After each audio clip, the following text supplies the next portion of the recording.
Ես կաշխատեմ շատ կարճ արձագանքել պարոն Մանուկյանին, ուրեմն ես նոր լրացուցիչ ճշտեցի եւ մենք ձեր ասած օրական 1700 դրամ աշխատավարձ հասկացողություն առհասարակ չունենք։ Ուրեմն դա մինիմալն եմ ասում, մարտական հերթապահություն իրականացնողներին մոտ 4000 է, սակայն կապված դիրքերի կառավարության վիճակից նաև դրա վրա ավելանում է գումար։ Այսինքն առնվազն 4 ստանում է աշխատավարձ, դրա վրա ավելանում է հավելում առնվազն 4000 եւ նաև դիրքերի վիճակից ելնելով նաև որոշակի գումար։ Ես աշխատավարձը առնվազն ինչ որ դուք նշեցիք 220,000-ի չափով, դա մինիմալն է, իսկ ինչ ասում եմ, դրանք հավելումներ են կառավարության 712 որոշումով սահմանված կարգով, այնպես որ հարգարժան գործընկերներ, եւ ատեստավորումը, եւ աշխատավարձը,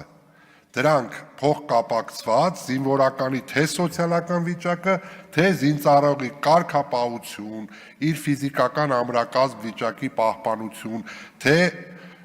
սպառազինությունից ռազմական տեխնիկայից օգտվելու կանոնների իմացություն, ամբողջությամբ միայն դրականին են միտված։ Իսկ պարոն Մանուկյան, ձեր բերած օրինակը, որ դիպուկահարը Շարայինից կտրվել է, Շարայինը դա հենց զինվորական կեցվածքին մեր ցանկալի զինվորին հասնելու համար իրականացվող դա մի միջոցառում է եւ շատ զինվորականներ են ովքեր ունեն որոշակի առողջական խնդիրներ, ես անձամբ եմ տեսել, ովքեր Շարայինին մասնակցել եւ գերազանց են հանձնել։ Ընդամենը պետք է ջանալ, ընդամենը պետք է չարչարվել եւ այդ աշխատավարձին հավելում որպես ստանալ նաև այլ գումարներ, ինչպես նաև ատեստավորվելու պարագայում ես ուղղակի մի թիվ հնչեցնեմ, որը նախորդ անգամ ես երբ որ հնչեցրել եմ լավ գնահատականի պարագայում։ Ես ինչ կասեմ, ավելի շատ է, երբ որ գերազանց ստանամ։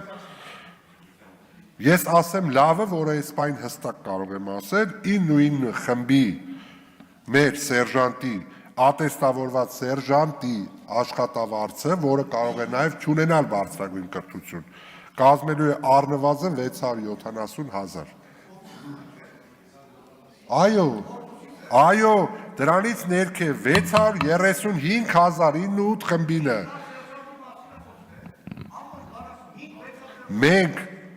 լավ ատեստավորված ամենացածր սերժանտի աշխատավարձը լավ լինելու է մոտ 490,000։ Կարծում եմ սա հրապուրիչ է, սա գրավիչ է եւ մենք սա կարող ենք հիրավի համարել որպես դրական նաեւ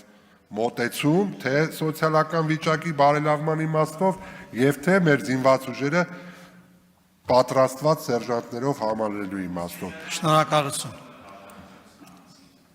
Եթե մարտական հերթապահություն իրականացնի։ Չմոռանաք հավանել տեսանյութը եւ բաժանորդագրվել Civic AM-ի YouTube-յան էջին։